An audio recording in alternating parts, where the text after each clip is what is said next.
Implicit Connotations.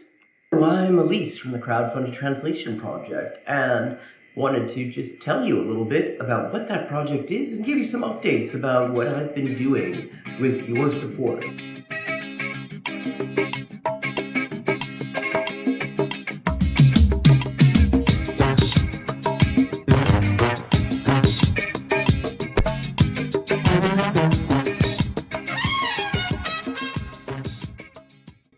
The Inessa Armand project.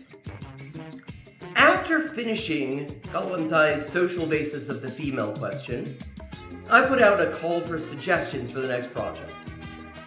One of those suggestions that I received was to translate the essays and letters of Inessa Armand, Kalantai's predecessor at the Bolshevik women's section. Suppressed by Stalin and never translated into English, Armand's writings enrich our understanding of the Bolshevik women's movement in the run-up to the October Revolution and the early days of revolutionary Russia. With your support, I have been able to translate all of her extant essays and am currently raising the last $1,950 to cover the cost of translating the remainder of her extant works, which at this point is just her correspondence. If you would like to support the project, all contributions are beautiful. You'll find links in the description.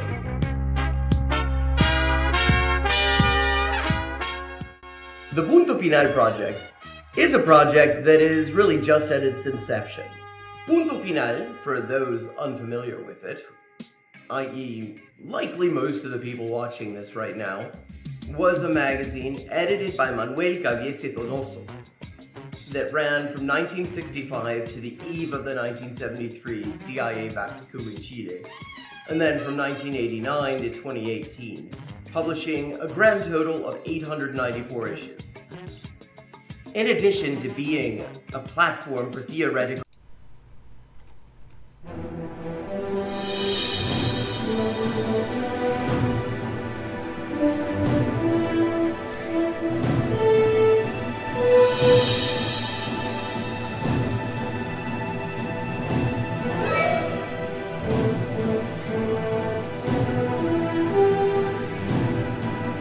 Well, welcome everybody. Be sure to hit the like button. Be sure to hit the subscribe button. I remember in middle school when you felt self-conscious if you were the last one to go through puberty. That really went topsy-turvy, didn't it? Sometimes the Hasbara, it's too much explaining yourself and it's too apologetic. Be sure to hit the notifications bell. I actually do believe Israel won't just bomb countless civilians. Be sure to tweet this out. Be sure to put this up on your Facebook. You have to be kind to people. Be kind to the guys in this mess in the first place. Put this up on your Reddit. Chile is a country. Be sure to cut and paste, a link to this to go into your favorite Facebook chat group. It's good to see so many normal people in here. Now, spanking isn't just my deep, dark personal secret. It's America's deep, dark secret. I've never seen it explained so simply anywhere. Put this on WhatsApp. Put this on Telegram. Put this on your favorite messenger app. Hello and welcome to the Untitled Anarchist Seagull channel. Hey, Implicit Connotations. I'm your host, an Untitled Anarchist Seagull called Elise. How's everybody doing today, chat? As we look around to see what there is to look at. Yesterday we were looking at some of the imperial cope around the Memorandum of Understanding with Iran that already is kind of on ice because Iran has decided that they're going to close the Strait of Hormuz while the U.S. decides whether this agreement is important enough to them to actually enforce it against Israel. And I also recently became aware that the serfs had put together a montage of the young turfs, before and after. Before poly markets and after poly markets, looking at what they had to say about white supremacist scumbag Tucker Carlson. And I thought we might have a look at that. Hey, Adam, how you doing? Let me know if I need to make any adjustments to the audio. But here we go.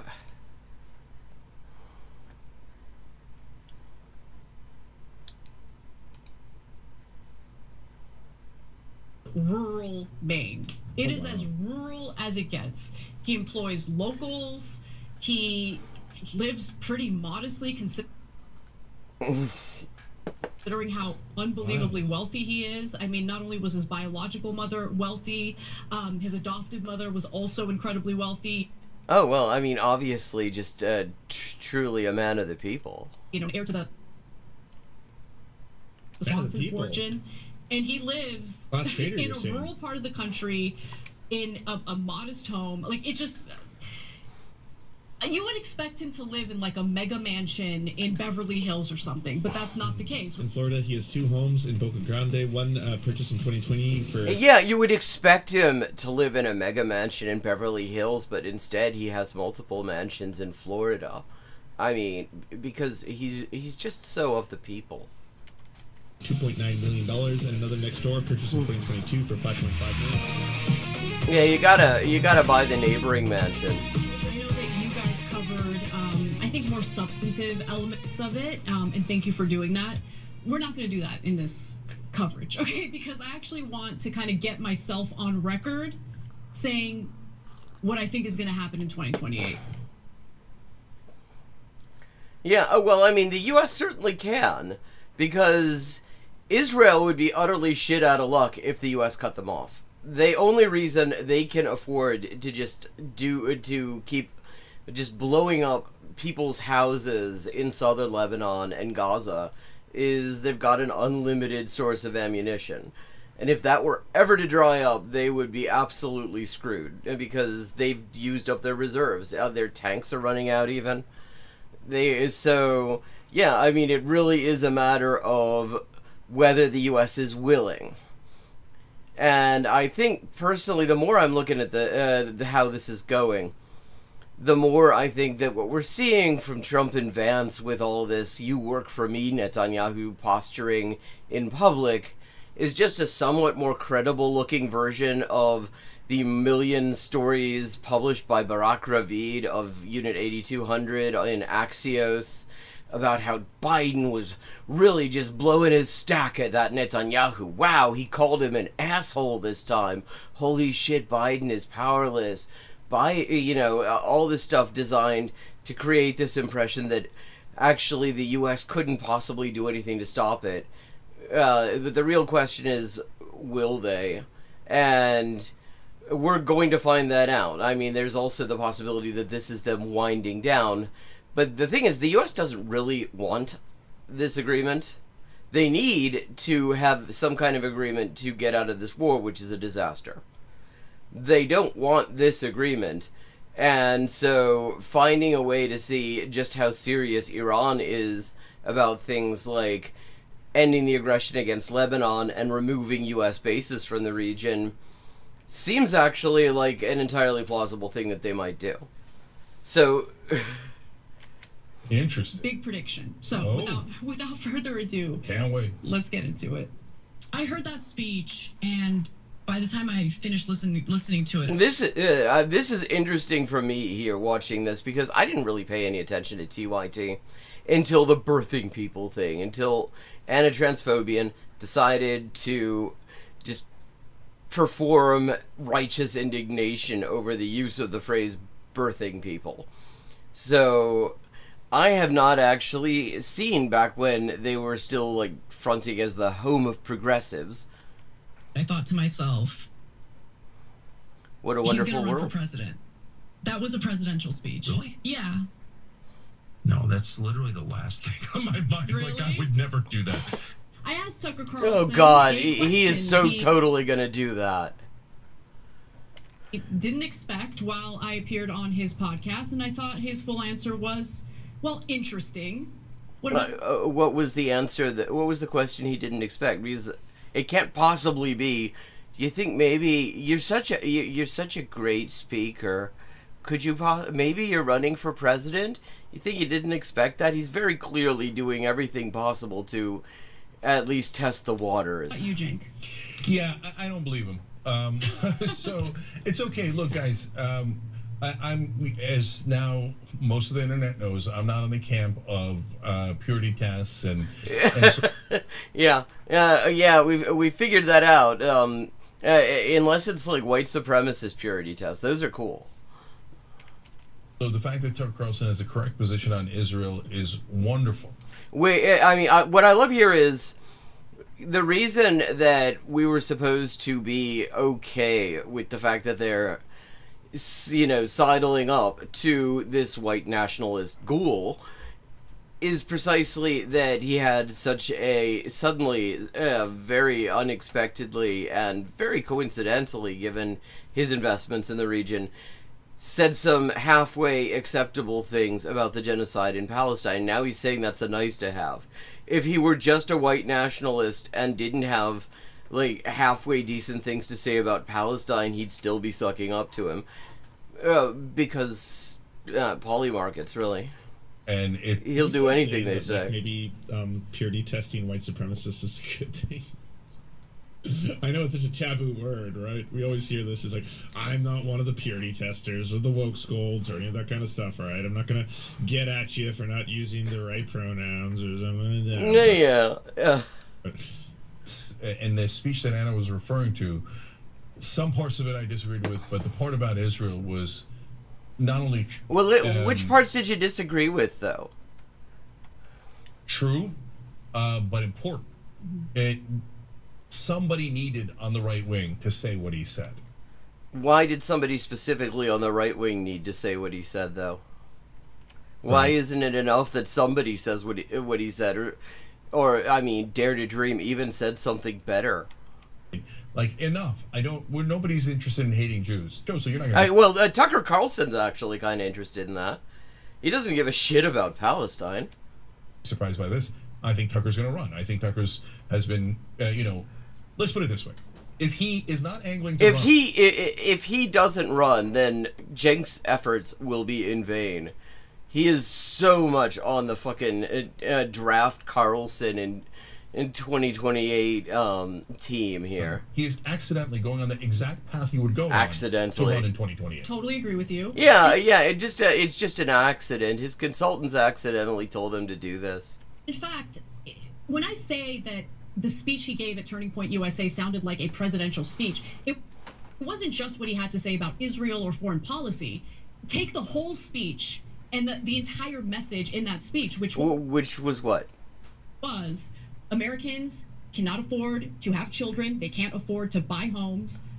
Why is invading Iran or going to war with Iran the priority here? This shouldn't be the priority. So a lot of people... Okay, so that a line, if that's the whole thing, you can find that in a lot of places, actually. You can find that in places where there isn't a white nationalist attached to it, actually. I love this genre of being extremely impressed when some fascist grifter says one thing that is vaguely acceptable and entirely commonplace, and it's like, well... finally somebody says it. It's like lots of people have been saying that, and it isn't even that good, actually. Like, maybe don't attack Iran because attacking Iran is wrong in the first place, not just because it's some it uses up money that we could you spend on healthcare or something like that. Maybe it's just inherently wrong to begin with. People hyper-focus on what he had to say about Israel because of the fact that he said what is incredibly provocative in the context of a conservative conference. But if you take his whole speech, the message was about we need to focus on the American people, the economic situation. Which American people, though? Here is brutal for us. And I agree with you. It's really brutal for him. I mean, can you imagine how much homeowners association fees he owes on his 4 mansions? That message. Now, let's give you the exchange I had with Tucker with more context so you get a sense of... Somebody in the chats goes, didn't he also do a lot of Nazi stuff as well? That's called purity testing on TYT. You're not allowed to point out when Nazis do Nazi stuff, because that's a purity test. And Nazis are the professionals at testing people's purity, and so TYT would rather just let them get on with it. What I'm talking about. Take a look. Oh god, they're getting... Wait, is this... Hang on. Is this the Surfs chat I'm looking at? This, yeah, I guess this must be the Surfs chat. I'm sorry, I was gonna say, wow, they're getting ripped to shreds in their own chat, but this is... apparently not that. It's a little bit less surprising that they're getting ripped to shreds in the Surfs chat. I heard that speech, and by the time I finished listening to it, I thought to myself, he's gonna run for president. That was a presidential speech. Really? Yeah. No, that's literally the last thing on my mind. Really? Like, I would never do that. No, I mean, unless I was, like, told by a higher power or something, but no. Oh, wow. So... Unless he's told by a higher power in what would be an interaction that only he could ever vouch for, he would never do this. So, okay, so it's just the countdown to see when he decides to say that God said he needs to be president. I don't think I'm suited for that. Something I've been thinking about a lot. Is that not terrifying to anybody? Unless I was told to by God himself. Like, if I got tapped. Yeah, a little divine right of kings here. Obviously, I can't say no to the Lord our God. If I hear his voice in my head and he tells me to do things, I have to do them. You understand, don't you, Anna? Yeah, I mean, this is such an obvious disavowal here. Because he's obviously doing this. And that is just a fucking horrible thought. First, I don't want that. I have a lot of happiness and balance in my life. I have a huge family. I'm the oldest male in that family, so I feel like I have a lot of things I'm paying attention to. The oldest male of any species, or what? I have dogs who I really love. So no, like nothing about that. Okay. So the oldest male, including the dogs. That's why he's got to say it in that weird way. At all, and I've never had any political ambition of any kind, and I have even less now. Oh, so of maybe course. You guys can all critique me for my selective hearing, but I only heard one part. That is the least of what we're going to critique you for, Anna. Sir, and this is the part I'm referring to. No, I mean, unless I was, like, told by a higher power or something. He's gonna run for president, Jake. He's gonna run for president. It's so obvious to me. Like, He's gonna do it. And she's just fucking giggling over it, for fuck's sake. I mean, this is such an obvious setup. This whole thing is so fucking manipulative with his little check shirt and in the folksy mansion in Maine. Yeah, and all of this shit. And, you know, I'm a family man and I gotta worry about that first and foremost. But, you know, if God tells me to run for president, who am I to say no? Like, this is such blatant shit, and they're admitting, yeah, obviously he's lying his ass off here, but she's like giggling as she says it. The fucking white nationalist sitting here saying, a white nationalist with the kind of money to be a contender is lying about his presidential ambitions, and she's like fucking. Look, why are you excited? That would be terrifying. You understand that, right? He's a white supremacist. Like, if a white supremacist is openly like, oh yeah, I'm not only going to run for president, but he'd probably have a pretty good shot because of a lot of other factors, you know, including fucking his ability to manipulate vast amounts of online media. Yeah, including the Young Turfs.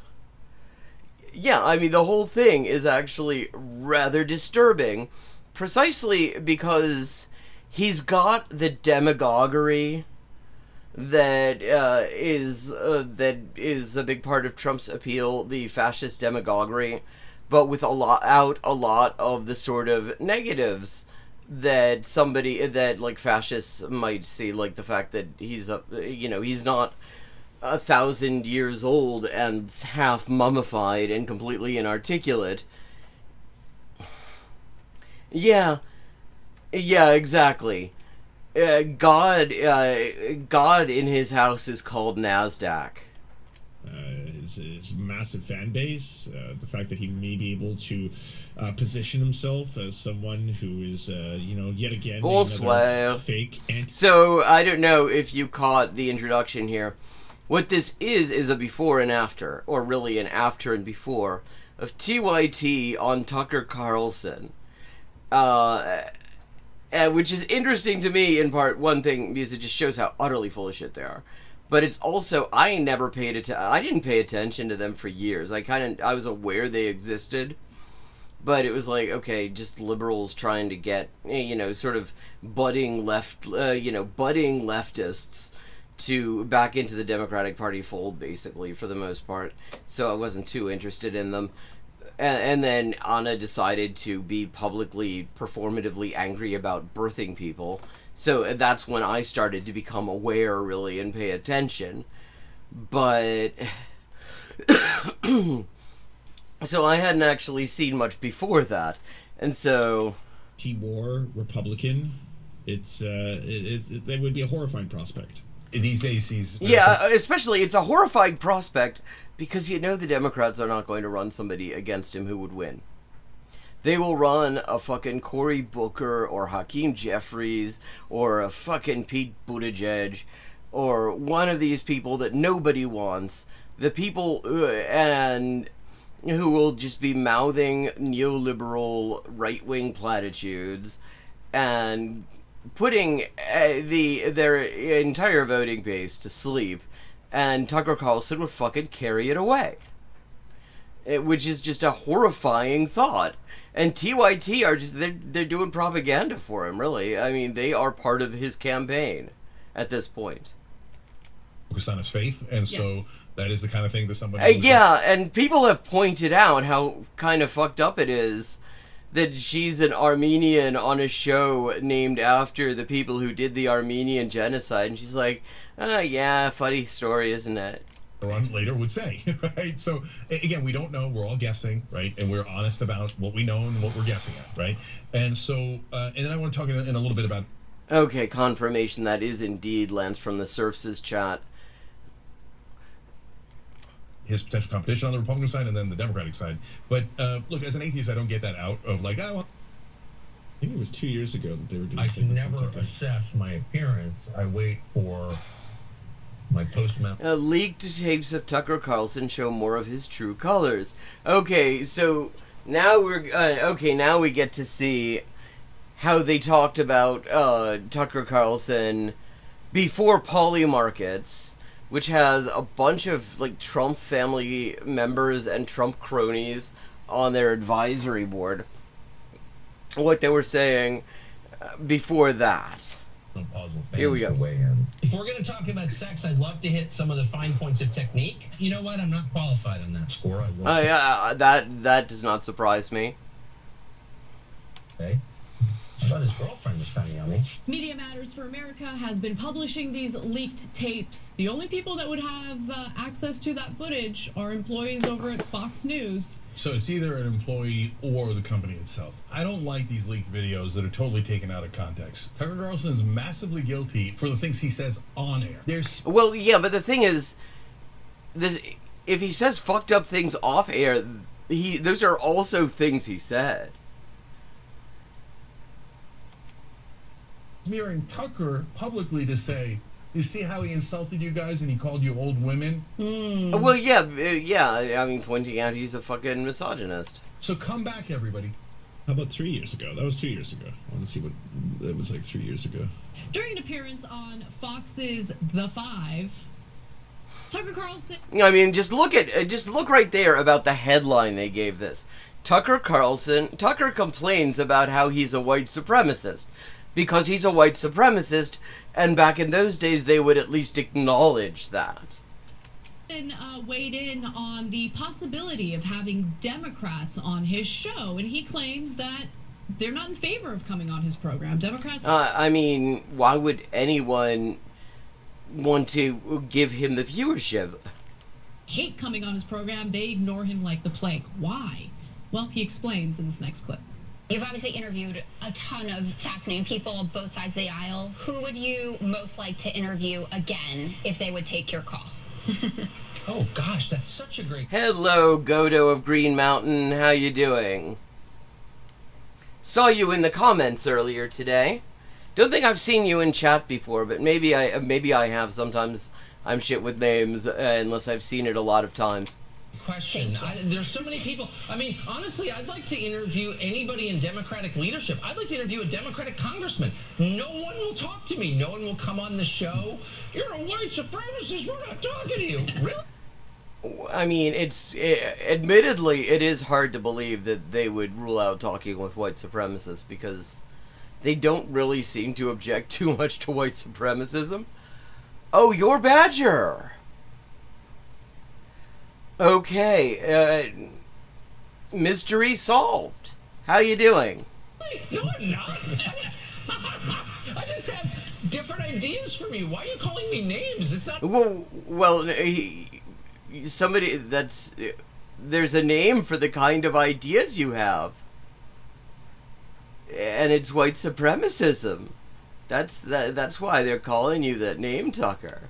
Even real. Just come on and talk to me like a normal human being. You and I talk all the time. Have for a long time. We disagree. It's not that hard. It's fun. But they won't come on. We definitely disagree. And most of the time it is fun. I'll talk to my people. I'll try to get you a congressman. Well, look, I don't think we need to adjudicate. This is pre-poly markets, and just listen to Anna white transphobia supremacist here. status. I think it's abundantly clear in the way that he talks about immigrants, the way he talks about black people, the way he even talks about just poor people. I mean, he calls immigrants dirty. Like yeah, he's a white supremacist. Like, yeah, God, the purity testing she's doing here. I mean, it is actually wild for me to watch anything like this come out of her mouth, because the only thing I've ever heard come out of her mouth is just like transphobia and justifying white supremacism, and we don't do purity tests, we'll talk to all the Nazis and basically nobody else. we don't even need to debate that. Well, today we're not. I don't know. She'll probably have to debate that with future her.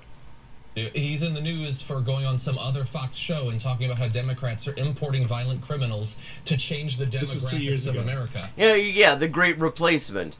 That's one of Tucker Carlson's things, is the Great Replacement. That's just the Great Replacement thing, so we don't need to make the case he's a white supremacist. He eagerly does it every single day. But let's also be clear about the type of Democrat or the type of... Okay, this is 3 years ago, so 2023. Not very long ago at all. Person he likes to have on his show who, to the general public, is perceived as someone who doesn't agree with Tucker Carlson. Okay. No, he has people on his show specifically to bolster his arguments. Like, just, it is amazing to listen to her just tell on herself here. He doesn't have people on his show. Did she know when she was saying this that she was about to pivot and start sucking up to him and giggling? Yeah, I don't believe him. He's totally gonna run for president, y'all. He's totally gonna run for president. He's so down to earth. Disagree with him. What? And whenever he does have people on his show who do disagree with him, he cuts the interview short. We've seen it happen over and over again. Or it doesn't even get shown. I mean, there was this Danish guy who he had on, and absolutely just savaged him, and the recording got leaked. This is like 5 or 6 or 7 years ago. It was totally just humiliating. Tucker Carlson talking about just refuting all of his white supremacist bullshit, and pointing out that when he talks about, like, the global elite or whatever the fuck, I mean, that he's a multimillionaire, so how the fuck is he not part of that? And Tucker Carlson just cut him off, and it never got broadcast, but somebody leaked it. I believe, if I remember his name. He came on. Oh, what 3 years does, you know? I agree with Anna Kasparian and her take. It's very clear, concise, and true. He's a white supremacist. He brings on people who agree with his core tenets and beliefs. And wow, so I guess like what changed? He disagreed with Tucker. He was so articulate and so effective. Figure he's certainly more intelligent. This is Richard Spencer, one of the most notorious white supremacists in the country. He at least has to kind of open God, mindedness in a way that Richard Spencer did not actually age well. God, it's just amazing. We've taken quite a beating in the past couple of years, but it's nice to remember that Richard Spencer is basically fucked. He looked like he was an up-and-comer for a while there. You never hear about him anymore, because apart from getting sued into bankruptcy, he also developed a sort of notoriety for the fact that he would scream and run away anytime there was a counter demo, and just looked absolutely pathetic. He never would. Spencer isn't the only professional racist giddy about Tucker's show. Here's David Duke, former Grand Wizard of the KKK, tweeting, "God bless Tucker Carlson." And here's the white supremacist website Daily Stormer calling Tucker literally... And yeah, I mean, that is explicitly a neo-Nazi website, too. Greatest ally. So, what the hell is going on here? Why are white supremacists so excited about Tucker Carlson? Well, you know what? I would love and why is Anna transphobian? I've said that name so many times at this point, I can't even get myself to say her actual name. I'm just so used to calling her that. Answer that question. Okay. And our wonderful producer, Shwarya, has put together this fun compilation. I wonder if she still works for them. Can answer it for you. Let's take a look. Yes, white supremacy is America's biggest problem. And as we've noted many times before, we still don't know, despite fervent and sincere efforts to find out, what a white supremacist is. But the whole thing is a lie. If you were to assemble a list, a hierarchy of concerns, of problems this country faces... you see, Tucker Carlson isn't worried about white supremacism, you see, so... Supremacy be on the list, right up there with Russia, probably. It's actually not a real problem in America. Two defendants. Yeah, I mean, famously, the United States, not at all racist. Eisenhart and her son, Eric Munchell, should face indefinite detention. Now, neither Lisa Eisenhart nor her son damaged any property at the Capitol or committed any violence. They just walked in to what we used to refer to as the People's House. The Democratic Party is trying to replace the current electorate, the voters now casting ballots, with new people. Yeah, I mean, it is just also handy to just as a reminder, looking at this, not just of how completely and utterly dishonest this about face of TYT is, but also... like, what an absolute fucking Nazi Tucker Carlson is, because you have this whole thing, you see, like, especially sort of, white people in the pro-Palestine space, you gotta say, who, keep on saying, you know, what we need to really do, the real problem with, pro-Palestine activism in the U.S. is it isn't a safe space for guys like Tucker Carlson, who make such a great contribution. They're the best kind of guys.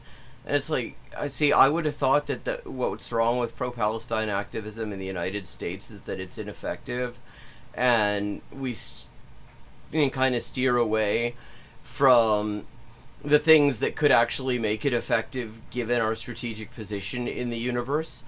But, okay, I guess making it a safe space for white nationalist millionaires is another possible way we could take it. Indian voters from the third world, but they become hysterical because that's I mean, this is such an absolute lie too.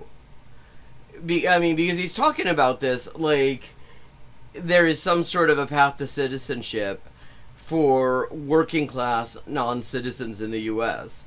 because that is kind of a prerequisite of voting.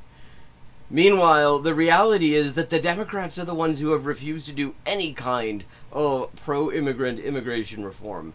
The last immigration reform they actually passed was viciously anti-immigrant and is very much central to making the ICE crackdown we're seeing now possible.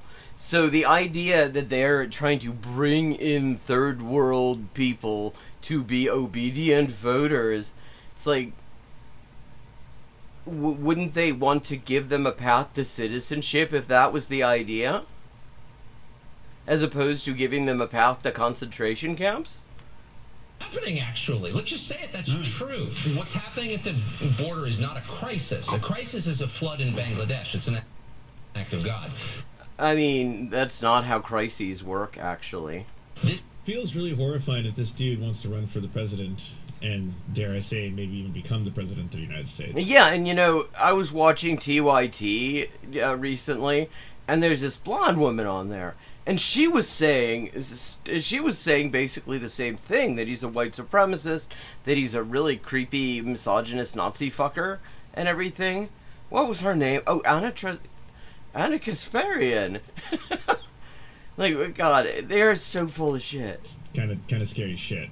Because we're already seeing what an absolute fucking disaster a person like Donald Trump, who you could say is, yes, absolutely and avowed now white supremacist fucking fascist, but like, he didn't have a long documented history prior to his foray into Republican politics. Oh, I don't know about that. I mean, let's remember, I guess Lens from the Surface is forgetting this, but, I mean, in the 1990s or 1980s, I forget the exact year, Trump bought a whole bunch of ad space in the New York Times to call for the Exonerated Five, formerly the Central Park Five, 5 young black guys who were coerced into confessing to an assault they did not commit. He spent like probably millions of dollars on ad space calling for them to get the fucking death penalty. So I can see, but then for a while you didn't hear a whole lot about from him, so I can kind of see somebody forgetting that. But yeah, I mean, it was pretty clear where he actually stood from the start. Quite this overtly every single day I gotta like espouse white supremacist talking points. He would do a lot of racist shit. Donald Trump has a monstrously huge history of racist stuff prior to his run for the president, but he tried to at least soften his image, right? He tried to be like, oh, I'm the least racist person you've ever met. Yeah, don't ask about my housing complexes or my discrimination towards black people or the numerous racist things that I've done in my past. I'm not racist, not whatsoever. But yeah, I mean, I think what makes Tucker Carlson actually kind of really worrisome in this context is he's way more articulate. Like, he can string a sentence together. And he actually, at this point, sounds much more like the only fresh thing on the menu for the sort of people who will vote for these kinds of assholes in the first place. He would probably get a fair number of people excited in the right-wing bullshit universe, even though, of course, like, Ben Shapiro hates him. Meanwhile, this dude is just openly like, this is an intentional act. This is the administration bringing... I mean, look at it in red above the headline. It says racist Tucker. This is TYT. That is, it is unbelievable to watch this given where they have gone. Violent criminals into our country on purpose. Why would you do something like that? Only to destroy it. He's such a garbage person. I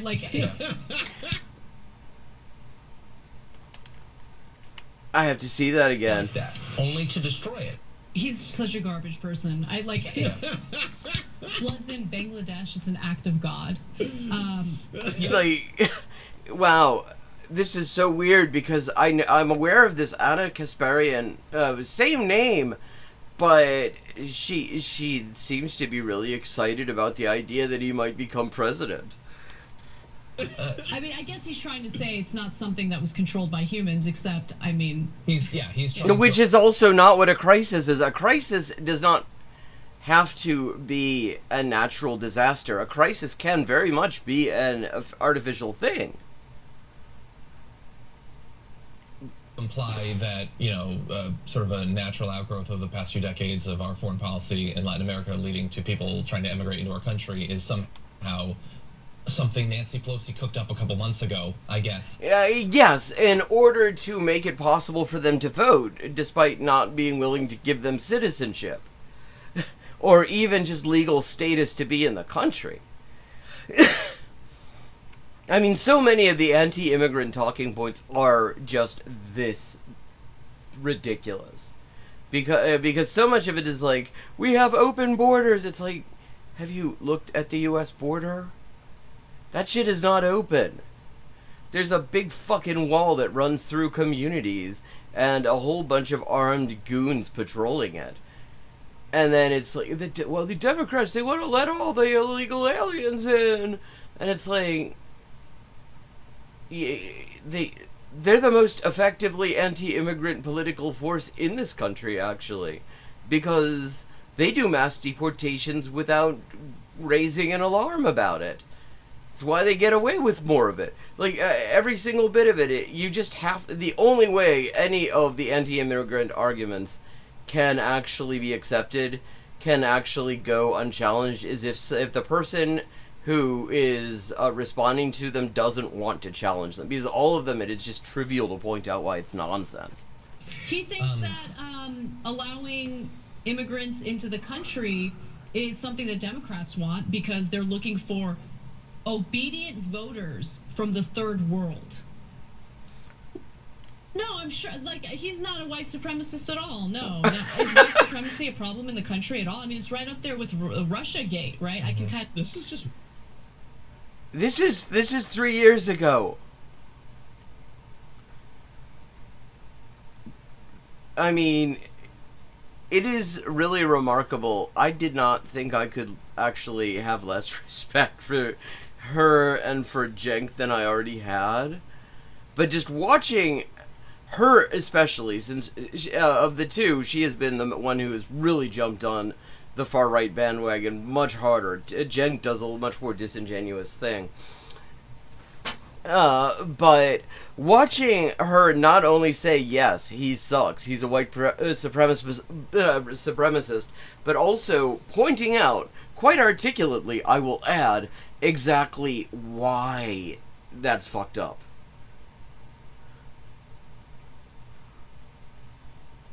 Oh! I was wondering, yeah, I know that one. I have that on VHS someplace in the catacombs of the things I have accumulated over my life. I know that one well. Go to help. Go to hell? That's not a very nice thing to say. Wild too, because like TYT didn't take any of this down, obviously. Which itself is kind of wild. Right. But I guess they want to maintain the algorithmic rhythm that they get out of it, or something, because this is so discrediting. They're not ashamed of the change. Because like otherwise. Yeah, well, either that, or they've decided the people that they are trying to appeal to now are the people who have little enough critical faculty with them, or are just mentally lazy enough that they will not bother to actually look. That they just don't know, or don't care, or can't be bothered. You openly be like, yeah, you know, in the past, we may have said some things that disagree with our current dynamic, which is that it's important for us to have conversations with people we disagree with, even if they happen to be people who some others have said are extreme. I mean, we don't personally view that. I mean, I think he's going to run for president. I think it's hilarious. Yeah, I mean, just watching... that is the thing that gets me about that. The thing that is just the most there's so much that is revolting about this. But watching her, like, get fucking giddy at the prospect of Tucker Carlson running for president is just, like, you're a fucking pod person. He's gonna run for president. You know what else she was doing? Was downplaying something that's pretty important. Look, just seeing... But one of the main reasons why I decided to go on his podcast is because I'm curious about him, right? Like, we see him in the media, we hear what he has to say, right? Yeah. But it's entirely different to get to experience it for yourself. And And it just CF what she had been saying, what we saw her saying just a few minutes ago about how the only people he will ever actually engage with in any format are people he can use in order to score points on. And he lives in rural Maine. It is as rural as it gets. He employs locals. He lives pretty modestly considering. He's secretly a cannibalistic clown who haunts the town of Derry every 30 or so years. During how unbelievably wealthy he is. I mean, not only was his biological mother wealthy, his adoptive mother was also incredibly wealthy, you know, an heir to the Swanson fortune. Okay. I don't do frozen dinners in the first place, but if I did, I definitely would be done with fucking Swanson. Lives in a rural part of the country in a modest home. Like, it's just... You would expect him to live in like a mega mansion in Beverly Hills or something, but that's... But in point of fact, his mansions are in Florida, which is totally different. It's not the case, which I thought was interesting. Now, look, just... That is interesting, because it's also just ridiculous. From the Vanguard Boys, Tucker lives in a modest Maine home, super rural. Insane that Anarchist. Yeah, so the main property is literally a glorified studio for a show to impress people like Anna he invites on. So it's just the fucking lobsterized version of the Tim Pool compound. Doing this dude's folksy propaganda for him and omitting that Tucker owns 2 Florida mansions. The main property is literally a glorified studio for a show to impress people like Anna that he invites on. Have you seen the shots of Tucker Carlson when he's like in front of like wood and lumber and he's dressed sometimes in like plaid and he's just sitting there and he's like, this is just my garage. Yeah, this is where I do my work. And you're just like, yeah, but that's not you, right? Like this it's a thing.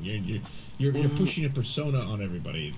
I hope that somebody, like, if there's anybody with any integrity who still works over at TYT, I would absolutely love to see what they're saying on the cutting room floor, what they're talking about in the planning of this, because every single bit of this feels extremely choreographed. Since birthing people, it seemed extremely choreographed. But I feel like when you look at this, when you look at the way they're doing it, this is like a fucking infomercial for a Tucker Carlson presidential run. They are providing him with the trial balloon for it at this point. The common man, the working class American who just wants to build things with his own 2 hands and work with wood and all that kind of stuff. Tucker Carlson owns multiple properties, including homes in Florida and Maine. In Florida, he has 2 homes in Boca Grande, one purchased in 2020 for $2.9 million, and another next door purchased in 2022 for $5.5 million, which I guess, yeah, that makes sense, right? Like, when you own one house that's a $3 million home, you gotta buy the neighboring house for $5 million. Oh, hello. We got link spam. Goodbye, link spam. It's that way you don't have to worry about if your neighbors turn out to be one of those undesirables moving into the neighborhood, so that kind of shit. He also owns a home in Maine near Bryan Pond where he bought a separate building to potentially use as a studio. Yeah. Oh, so it's to just fool rubes. Yeah, so, like, okay, so what we're talking about here, again, note how quickly this was debunked. That's how easily Anna, if she, or Jeng, or anyone still working at TYT, if they had any pretense of doing journalism at this point, could have said, yeah, this is complete bullshit. Obviously, he owns a whole bunch of homes in really kind of fucked up places, actually. Yeah, I mean, she could, for example, very well have brought it up. I mean, because, okay, remember, when they first started this arc, the whole line was, see, you gotta go to TPUSA for my Bunghole USA's events in order to talk to these people. And the point that I had made at the time is the people you need to talk to are the people who fall for them. Because there are some people perhaps who are reachable, who are in their audiences. And the way you talk to them in this sort of a context, first of all, is to show how completely they are being played by these assholes. So, like, the one potentially useful thing you could do in this kind of a context is to expose the grift. To, and maybe you, maybe you don't actually win anyone over to, to the left or anything like that, or, even to just kind of non-white nationalist liberalism or something. But at the very least, you can potentially lose a fan for somebody like Tucker Carlson. So, I mean, that would be the one thing that would be useful, and one of the things and that would be such an easy thing to set up. He's like, oh, nice place you got here. It's so folksy. Oh, yeah, I just love chopping wood with my friends, the Lobsters, up here in Maine. We got the Pepperidge Farm guy just down the street. And there's this clown who lives near me, but we shouldn't, don't mess with him. He's kind of weird. Oh, what about the other houses you own? Like the one in the whites-only island in Florida. And the one right next to it on the whites-only island in Florida. Any reason we're not filming this here? It is trivially easy to expose somebody like this with any level of preparation. So, this is absolutely a choice on their part to puff this motherfucker up. Is the rube here, or if she thinks her audience is? She thinks her audience is. I think that's obvious. Especially, again, just 3 years ago, she was actually talking sense and saying, yeah, obviously he's a white supremacist. Look at this absolute horrible bullshit he's saying with the Great Replacement theory, and the Democrats are bringing in obedient third world voters who and all this absolute bullshit. She knows exactly what she's doing. This is a fucking choice. And I think it is not a coincidence that these sorts of choices are being made in a context where they're also getting a whole bunch of money from poly markets. You can determine which is worse. For you at home, if you're a TYT fan, you're sitting there. I have been watching TYT for, a number of years, and I've watched countless segments where TYT, you, Anna Kasparian, have actually said out loud, he is a white supremacist. It's gone from TYT to T-Whitey.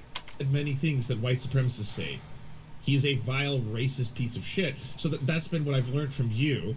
But then, a couple years go by, and now the Republicans and the far right are in complete power. America is moving towards a more fascistic agenda. It seems like you are aligning yourselves with that to some capacity.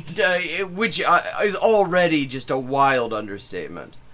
Because they have so completely just switched over to the sort of talking points that Tim Pool used to do when he was doing his thing about being politically homeless. Like the whole thing about, the left, they're so prickly. If you disagree with them on things like whether slavery was bad, they get really, really angry with you. Whereas, the far right, they're great. They're so friendly. So they don't care if you disagree. They just care if you're white. And all this kind of bullshit. It is so paint by numbers. There's absolutely nothing of it that feels at all authentic. Because, you would have to, how would you go from, knowing things about him to supposedly not knowing them? This would make much more sense. This arc would only make sense as an honest and natural thing if it went in the reverse direction, where they're like, this Tucker Carlson, he seems like he's kind of a breath of fresh air in some ways, and then, oh shit, he's a white supremacist. That works. That is a way that this thing develops naturally and honestly. But saying, holy shit, this guy is a big fucking white supremacist who promotes neo-Nazi talking points, and literal Nazi websites say he's the biggest ally. Oh, look, David Duke loves him too. And then 3 years later, you're like, oh, I hope he runs for president. Yeah, no, that's just, there's no way that's honest. Yeah, says, the very first time I saw Jenke immediately struck me as a used car dealer. Yeah, absolutely. He does. He feels like a fucking salesman. And now you go on his show, and you want to talk about how he's actually kind of misunderstood. He seems to be. He's so down to earth. He comes from a lot of wealth, but it hasn't really changed him. You know, well, of course it, which is wild. It's just a funny. She didn't say it like that. I mean, it's just a funny way of saying it, because it isn't that like wealth didn't have an opportunity to change him. He was born into shitloads of money. It's the only thing he knows, and that's before we get into the fact that he also comes from a CIA family. I think it was his father was in the CIA. Tucker Carlson himself is on record talking about how he tried to get into the CIA, but he wasn't good enough for them. Swanson fortune, you know, that Swanson family. Yes, the heir to the Swanson fortune is Tucker Carlson. He's just like a commoner, like the rest of us, you know? And that's why maybe one day if he runs for president, we can hopefully align ourselves just ahead of time this time, you know? Like with... Yeah, I mean, I really can't help noticing, it used to be an article of faith in the media that this sort of Nazi shit was like the province of poor white people. And what we increasingly see is that actually it is the province of really, really, really fucking rich white people. Which is the only way it would ever get any kind of traction. If this was just some sort of fringe bullshit that nobody with any kind of institutional power had any time for, you would never hear about the Great Replacement Theory. You would never hear about any of this nonsense. The only reason that stuff gets airtime is because people with money have decided it is useful. Donald Trump, I guess they didn't try and get on the train in time. They've kind of tried to position themselves after running an unsuccessful presidential campaign where Cenk was like, Donald Trump is a fascist. He's a fascist. He's a fascist who's going to push a fascist agenda. You need to vote for me. Give me money. Oh, God, yeah. Absolutely the griftiest possible response to that. To just run an obvious fake emergency presidential campaign. For me in case of emergency. I'm an emergency candidate. He's a fascist, and we gotta stop him. Yeah, I mean, the wildest thing about that is I did not even know at the time that Cenk was an emergency candidate. Despite the huge platform that he has, despite the huge audience, I had no idea that that was the case. I would have expected, if there were any serious effort there, to have heard of it someplace. Gotta do everything in our power to stop Trump. Trump wins. Okay, so Trump's actually a populist. The MAGA movement is populist, and he knows that if he doesn't actually do populist policy agendas, then his base will go after him. Yeah, and we got to talk to these people because they're so friendly, and you can have a beer with them. And you know what? That's the new future. I'm going to position myself as someone on the left who also wants... Yeah, I mean, he's basically doing a much more, like, a charismatic mopping.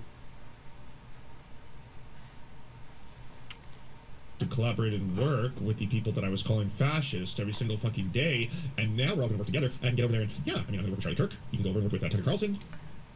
Here's Dave Rubin describing the strange racial dynamic. Yeah, like, okay, fucking Tucker Carlson is so racist he makes Dave Rubin uncomfortable. That should, he makes Dave Rubin uncomfortable. He apparently makes fucking Russell Brand, Russell Brand and, I don't know who that is on the bottom left. Don't recognize her. This Florida enclave where he actually lives. Russell, you were quite right about the strange racial dynamic over at the Gasparilla Inn. Okay, so he even manages to make fucking Russell Brand a creepy Nazi fuck uncomfortable with how racist he is. That is, but not on a transphobia, and she's cool with it because you can't have purity tests. I mean, you have to apparently take a purity test in order to get onto this island that Tucker Carlson lives on. But if, on the other hand, every moment you're there, it becomes like more and more bizarre. Yes, it's difficult to deny that there is a sort of a near 100% white customers, black staff. Julian, have you? Kind of seems like the kind of area a white supremacist would love to live in. Yeah, like, it's making them uncomfortable a little enough that, you know, they're not sitting here saying, oh wow, based. They're like, there's a strange racial dynamic. These motherfuckers are white supremacists too. They're just like, they're more polite about it. They don't want to, they are trying to maintain some level of respectability rather than just doing full-on Nazi shit like Tucker Carlson. Could you imagine? Yeah, that sounds ideal if you're a white supremacist. Wait, what are you saying? There's an area of the world that I can move into where I get to feel like a plantation owner? Yeah. Where all of the staff are black, but all of the people who live there are all white, and we get... Yeah, exactly, like... But okay, I'm gonna switch over with it. We've basically seen everything on that. Let's see what else we've got.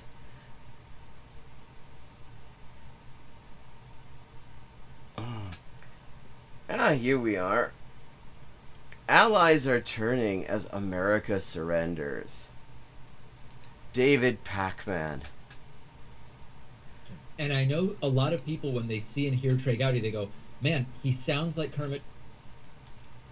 Oh, no, we actually were already watching that yesterday. That's the one that we had already. Oh, we're watching yesterday. The frog, and he looks like his face was compressed into the thickness of a sheet of paper by a vice. But he's saying things that are accurate. What changes can we identify that now make the United States... Ben Shapiro, who has been melting down a little bit in general lately. He's got one called "The Deal Isn't Final," and what the hell is going on with these negotiations with Iran? Well, here's the thing: they're not over. In many ways, they have not actually really begun. Yeah. See, which is in itself true. A memorandum of understanding is where you start these things, not where they end.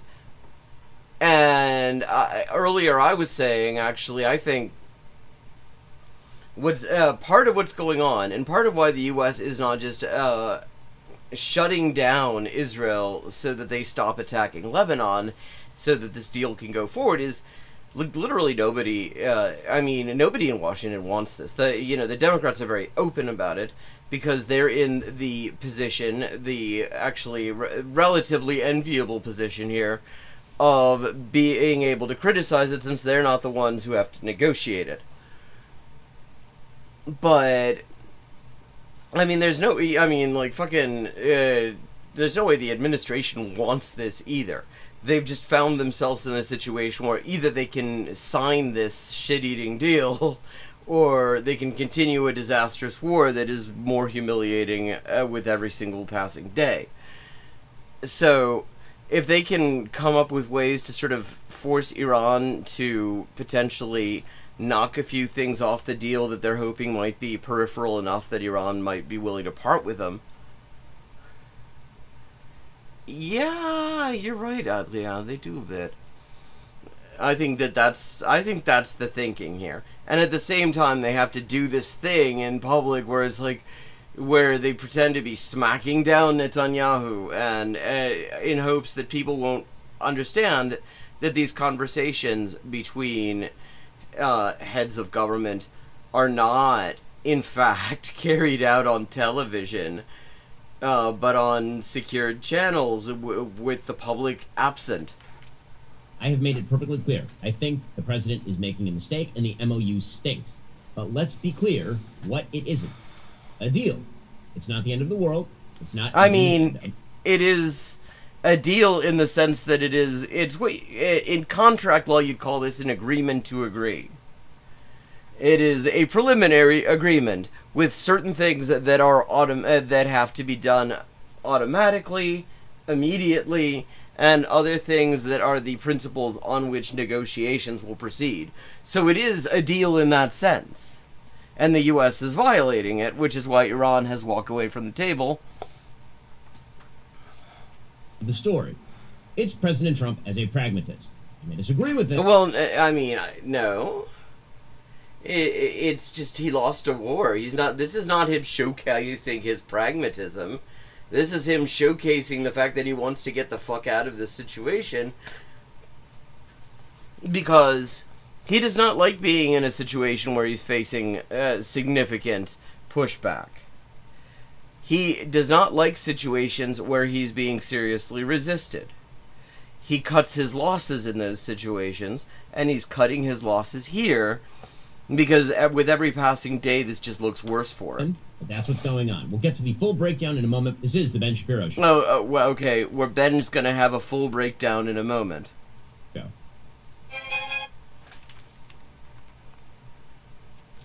See, you can tell that he's a very serious person because he uses classical music in his branding. Here was the president yesterday, flanked by Howard Lutnick and Marco Rubio. Marco Rubio, the Secretary of State, looks as though he wishes to Homer Simpson himself into the wall. Well, I imagine that is probably a shared sentiment. Behind the president, because he obviously is deeply unhappy with this MOU. Well, they're probably unhappy with the situation that led to it. I mean, that's the wild thing. All of these talking head people are acting as if this is a failure of negotiations. Wow. He just walked in there and he got the shittiest possible deal. Look at this. And it's like, no. The reason that there's a shitty deal is that the U.S. is in a bad negotiating position. I didn't want to see economic catastrophe. If you kept this going, that could have happened. But all I know is every time we talked about the possibility of peace, the stock market shot up like a rocket ship. Yeah, in fact, I mean, he was using this fucking war for his own personal insider trading. It never went down. They didn't like it. The people, the stock market is more brilliant than anybody there is, including the people on the stage, other than me, of course.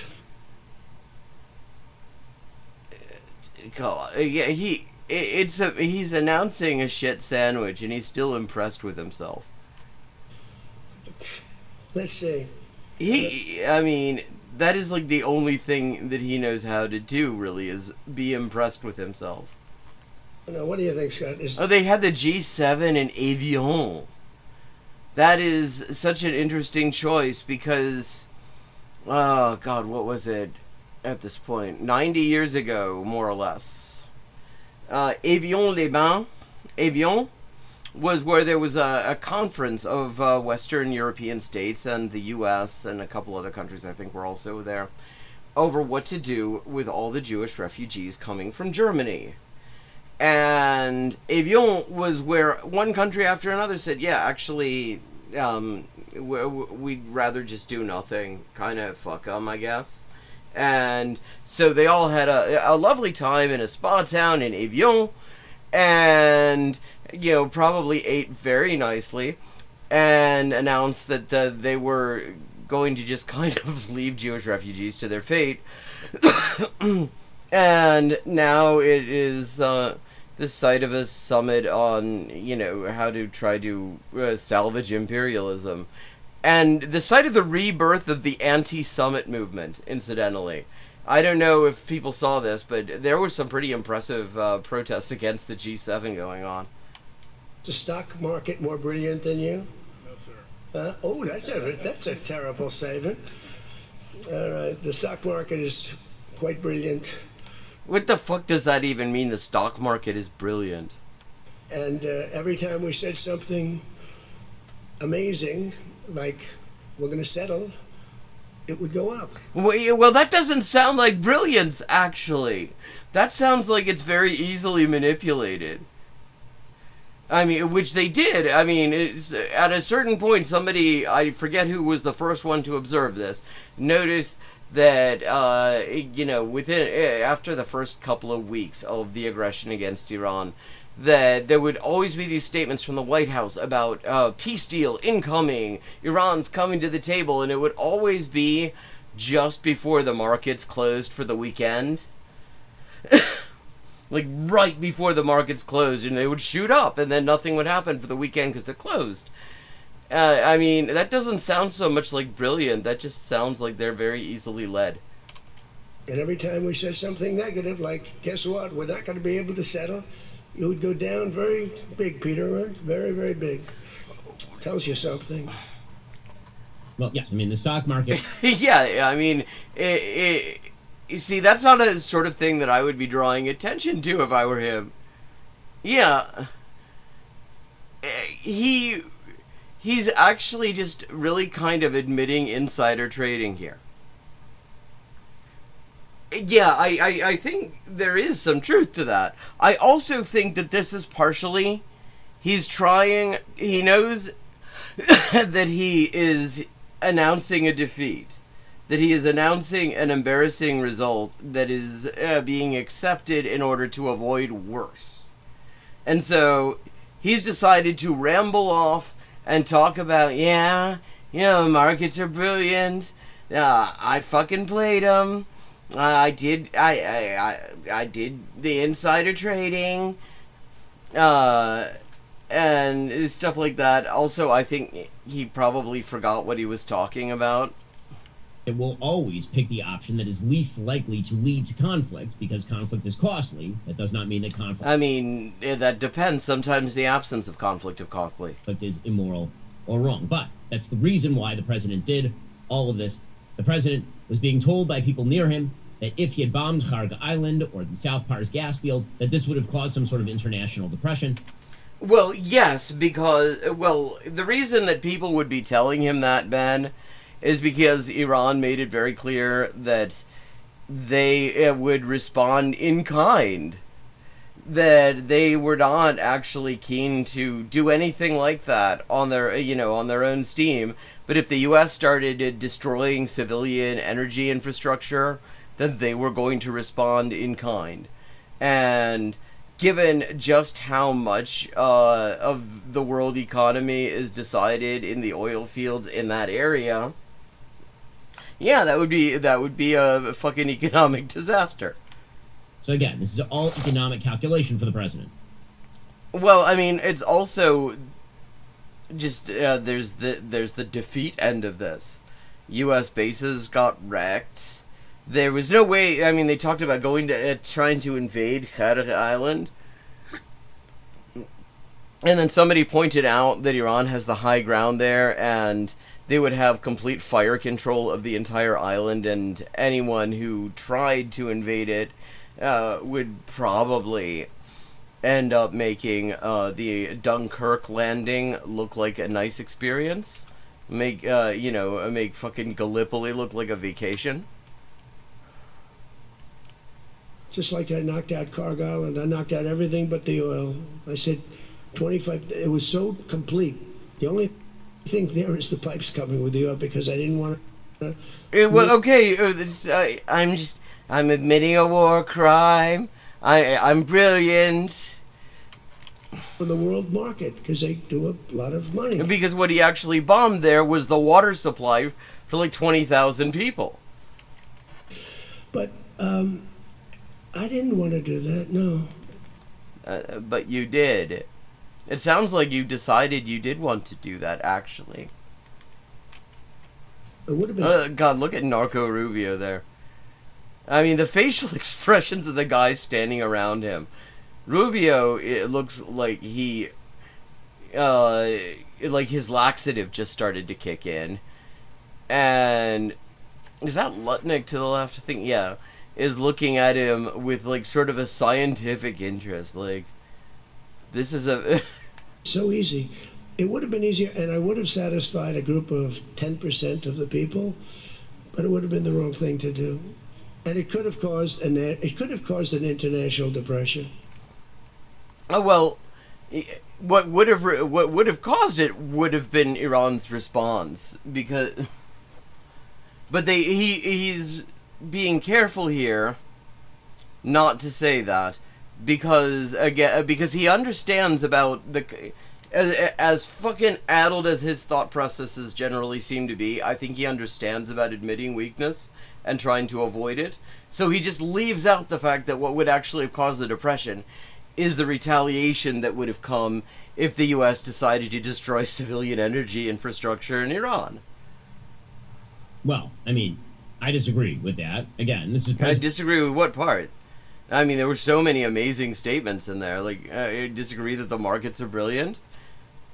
President Trump being a pragmatist, and I heartily disagree with his pragmatic assessment of the situation. I've made that clear. Oh, okay. Which part, though? I mean, it's pretty clear Iran could have done some serious damage to the global economy if the U.S. had escalated. They had already done some pretty serious damage in response to this aggression in the first place. I think it was a gigantic mistake to cease fire back in April. I think we should have bombed Carg Island then and ended the war. How would it have ended the war? It didn't end the war in the end. The war is still going on, actually. Like, what's at Carg Island that they think is going to end the fucking war just by bombing it once? It, yes, would have caused an economic shock. And then the economic shock would have been over, and it would have ended the Iranian regime. No, it wouldn't have. Like, how does he think these things work? Okay, the U.S. killed nearly the entire senior leadership.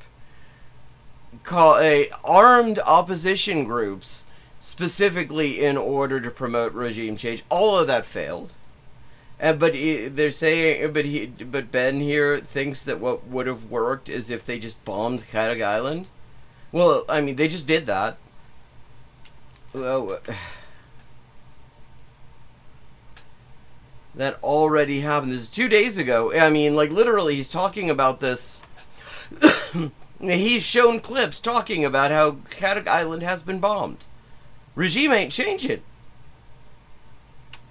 But President Trump didn't want to do that. Well, now he's done it, and it doesn't seem to have had the effect that you were talking about. Concerned about oil prices in the midterm. That's why he's doing this MOU. So, what does that mean for what comes next? Well, it means that after the midterms, once those elections are over, and again, the president is deeply concerned about the economic health of the country right before the election. He well, I mean, yeah. believes that if the economy is doing better... Like, what exactly does he think is going to happen? Ben seems to live in a world where there is no Iranian response. Which is wild, because Ben is amongst those who've been talking about how Iran is this dire national security threat. We have to do something about Iran. They're so dangerous. And now it's like, oh, well, you know, if we bomb their island, the only move that they'll have is to resign at that point. Like, make it make sense. If oil prices are lower, and that means that maybe Republicans hold the House. It means that Republicans hold the Senate. Probably not. What does that mean for after the midterms? Well, I do trust that President Trump will start to enforce red lines after the midterms. What red lines? The president was threatening just that yesterday. If they don't honor the agreement, or some things aren't even mentioned in the agreement, it's a memorandum of understanding, but we have an understanding of certain things without... Like what exactly? It. And if they don't honor that, we'll probably go back to bombing them until they honor it, you know? Well, like, they don't make any commitment in the agreement except to keep the Strait of Hormuz open as long as the U.S. complies with it. So I don't know what red line he's talking about. Yeah, Narco Rubio doesn't either. It's amazing what bombs can do. It's amazing what they can't do, too. Okay, and the president, again, his inclination is to do that. Yeah, his inclination was to actually win, but the thing is, the U.S. couldn't. And then he was asked, about enforcement mechanism. He said, what am I supposed to do? Take them to court? Well, I mean... Threatening to bomb Iran if they don't comply, but there's nothing enforceable in the deal itself. Is that correct? Doesn't have to be. I let him know. I said, look, if you don't adhere to the agreement, I don't want to do that. It seems that Iran actually told the U.S. this, because they've closed the Strait of Hormuz, and the IDF is still getting wrecked in Lebanon because the IDF has not withdrawn from Lebanon. But we're going to bomb the hell out of you. And I don't think that they're going to veer from the agreement. Yeah, well, I mean, the trouble is they've already seen you do your worst there, and they shot down a bunch of your planes. So what am I going to do? Am I going to say I'm going to take you to court? Well, I mean, that is actually how this is supposed to work. There is a court for this. It's called the International Court of Justice. You would be relying on the Vienna Convention on the Law of Treaties, and the trouble with that is the Vienna Convention on the Law of Treaties actually very specifically says that treaties that are where the assent is obtained by the use or threat of force are invalid. Take you to court. Let me sue you. No, we're going to bomb the hell out of them if they violate the agreement. Because that worked so well for the U.S. last time. Now, the president was asked about the fact that the vice president negotiated what I think is a pretty terrible MOU here. He said, listen, if it doesn't work out, I'll blame JD. He's joking. Is there some element to this where you send the vice president, if it works out, great, you look like a genius for sending him. And if it doesn't work... I mean, it wasn't going to work out. Because, again, the issue is... the reason it's a bad deal is that the U.S. has no leverage here. Out. It's the vice president. I like that idea, sure. What? This way, if it works out, I'm going to take the credit. If it doesn't work out, I'm blaming JD. You better be careful, JD. This is fucking surreal. This is like the night manager at a Wendy's giving a fucking giving the keynote address at a fucking staff meeting. He's going to turn his plane around and get the hell out of here. Yeah, I like that idea. I think it's a good idea. I love... look at this. Look at the differential. Watch the facial expressions here. Blaming JD. You better be careful. So, okay, we got Lutnick on the left, and he's laughing. But look at Narco Rubio. Is just... at this point, he's gone from looking like his laxative just kicked in to trying to will himself to be any other place. And imagine a man who is so undignified as Narco Rubio is, an absolute just complete scumbag who really has zero dignity. He's a man without dignity. And Trump has managed to contrive a set of circumstances where even Narco Rubio feels that this is beneath him. He's going to turn his plane around and get the hell out of here. Yeah, I like that idea. I think... Look at this. Look at the fucking facial expressions. It's a good idea. And now, the vice president says that he hopes that Iran is not lying, but he doesn't trust any... Well, lying about what exactly? They literally, all they've said is, if you stop the aggression and give us back shit that you stole from us, we will open up the Strait of Hormuz and we'll see from there. Like, what would they be lying about? Well, I mean, and why are we talking about, well, if Iran isn't lying?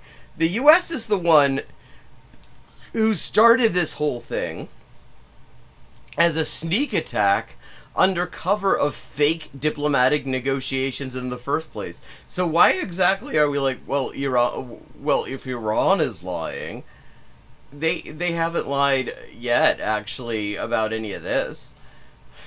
And then I think that if he doesn't trust anyone, then probably this MOU was not a great idea, but here we go. Well, I wonder... Which basically allows you to lie in righteousness, if you will. Oh, wow. So we're going to get some Islamophobic bullshit. Yeah, the thing to know, okay, this is... the professional Islamophobes claim there's a principle of Islam that says that Muslims are allowed to lie their asses off if it serves the faith. And the thing that's worth noting about that is that professional anti-Semites say that that Jews have the exact same thing. This is just a thing that your professional racists understand that you've got to put in there so that you can disparage people more effectively. This is from CBN News, the fucking Bible network. Yeah, absolutely. This is the source that you want to go to. There is Hudaybiyah, which is the Treaty of Hudaybiyah, which Muhammad signed in the 6th century, which basically says that's a way for them to retool and to rearm, and this is part of their mindset. Okay.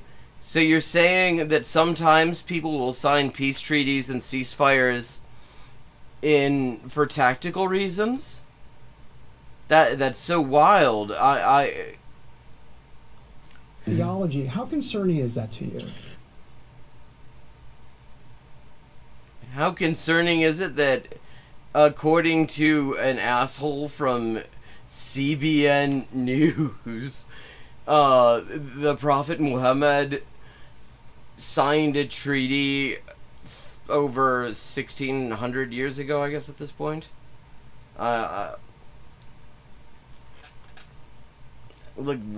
would that be concerning? Well, I certainly hope that they're not lying, but it's not concerning to me because I don't really trust anybody. Also, they keep on saying, I hope they're not lying. Nobody has said what they'd be lying about. There's nothing in this MOU that they would be lying about because it's almost all things that the U.S. is doing to compensate for the aggression. I think this is one of the things the president has told us to do in this negotiation is don't trust any words that are written on paper, which is why I think, both the good and the bad of this entire negotiation, meaning, I should say the bad, the good things for America and also the good things for Iran fundamentally only happen through action. Well, yes, but the whole point of the agreement is that you write down the actions you're going to take. All right, coming up, we'll get to the real problem with the MOU. Because again...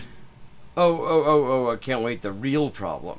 I don't think it's going to turn into a real deal. So what's the problem with the MOU? Well, it's... the real problem with the MOU is we're unfortunately not going to get to hear any more of Ben telling us about the real problem with the MOU because it is time to wrap up for tonight. Thank you to everyone who joined in. I hope you enjoyed the stream. And I look forward to seeing you next week on Friday at 11:30 p.m. U.S. Eastern Time.